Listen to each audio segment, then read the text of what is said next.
he doesn't want to be seen as a lame duck. If people are talking about a succession, that automatically means that their focus is on other people rather than Donald Trump. And I think he wants to keep the focus on him. It is that time of night again. Time for our Trump Dump. It happens just after 8:30 each evening here on the Evening Edition. Tonight I'm joined by Alistair Dawber, the Times' Washington correspondent. Alistair, good evening.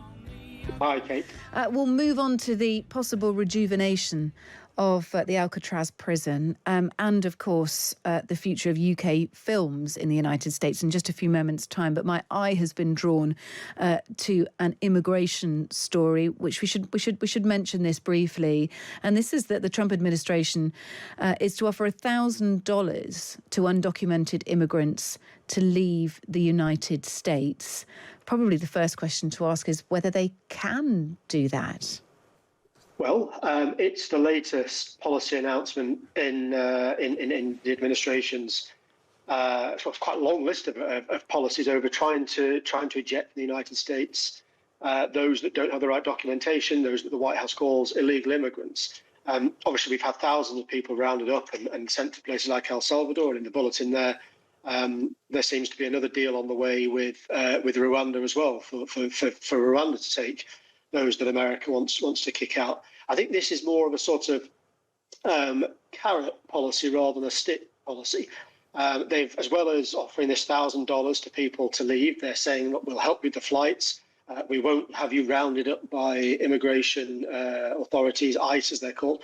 So it appears that this is an incentive. Tom Homan, the border czar, and Kristi Noem, who's the Homeland Security Secretary, both said that they see this as a more efficient way of removing people that they don't want to stay in the US. And frankly, it's probably cheaper than finding flights and insisting that they all end up in an El Salvadorian prison. So this is the latest policy. It's worth bearing in mind as well that last week was Donald Trump's first 100 days in office, and the polls made pretty miserable reading for him, especially over the economy, where the tariff policy, I know we're going to get onto that in a second, have really been criticised. But on immigration, one of the central tenets of his campaign last year, polls show that he's doing well, and voters are generally satisfied with the action the White House has taken so far.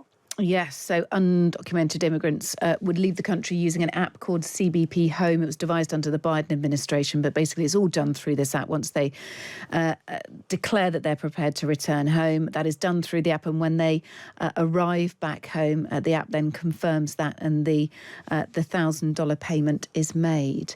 Let's move on to Alcatraz, shall we? So Donald Trump's ordered the reopening of Alcatraz prison in the San Francisco Bay. Well, he's talked about it in his Truth Social platform. He posted saying, "Today I'm directing the Bureau of Prisons together with the Department of Justice, FBI and Homeland Security to reopen a substantially enlarged and rebuilt Alcatraz." I wonder if they knew anything about it, Alistair. What do you think? They certainly do now. And actually, we've heard from the Federal Bureau of Prisons since Donald Trump's sort of posts on social media, and they've confirmed that they are now taking steps to reopen the prison. I mean, it's got a storied history. It was home for a long time to Al Capone and several other prisoners. It's Sean Connery starred in a 1996 film about Alcatraz, but it's been closed as a prison for the last 62 years, and is now one of San Francisco's most popular tourist destinations. Yeah. Trump says that it's the movies that we don't know what he was watching over the weekend in his downtime. But it's the movies that have persuaded him to sort of make this announcement. He says it's the ultimate in law and order, and he wants to get it reopened. Is this more about optics, or is this Donald Trump showing that he's tough on law and order? Or, I mean, there was a clip of him earlier saying, "We all know what Alcatraz stands for." Whatever that is, he just sort of didn't appear to be entirely sure until he managed to grasp what it was Alcatraz was famous for. Exactly. What it was all about. It was, astonishing. Well, he described it as, in that clip, as horrible and beautiful and strong and miserable. And I think, whether it will actually happen, is it just optics? Let's wait to find out. It's clearly something that's piqued his interest over the weekend. And now there are officials across Washington and the rest of the US now I suppose, conducting feasibility studies on how it would reopen, when it would reopen, and what advantage it would bring. Look, Donald Trump also today announcing plans to impose 100% tariffs on foreign-made films to stop Hollywood from dying, he said. Here is the president speaking about this in the Oval Office this evening. Our film industry has been decimated by other countries taking them out, and also by incompetence, like in Los Angeles. The governor is a grossly incompetent man. He's just allowed it to be taken away from, Hollywood. Hollywood doesn't do very much of that business. They have the nice sign and everything's good, but they don't do very much. A lot of it's been taken to other countries, and a big proportion. And I'm actually going to meet with some because, there's some advantages, I guess, and I'm not looking to hurt the industry. I want to help the industry. But they're given financing by other countries. They're given a lot of things. And the industry was decimated. If you look at how little is done in this country now, you think we were the ones. We used to do 100, not long ago, 100%. Now we do almost like very little. It's shocking. Let's just start, first of all, with why the influence and the investment into Hollywood has decreased so much, Alistair. Well, other countries, not least the UK, have developed their own film industries. Britain's film industry is worth several $1 billion. There's been a competitive challenge to Hollywood, and production companies have found in some instances that it's cheaper, more efficient to make films elsewhere. There are fewer regulations, and they get to market a bit faster. Now, as we've seen with a host of other industries in the US, Donald Trump has been persuaded that Hollywood needs some sort of protection. Central to that conversation is the actor Jon Voight, who, when Trump came into power, he appointed Voight and several others as a special ambassador to Hollywood. Now, Voight, who's Angelina Jolie's father, has spent the last few months speaking to producers in Hollywood, to the film industry, and has believed he's the influence behind this announcement.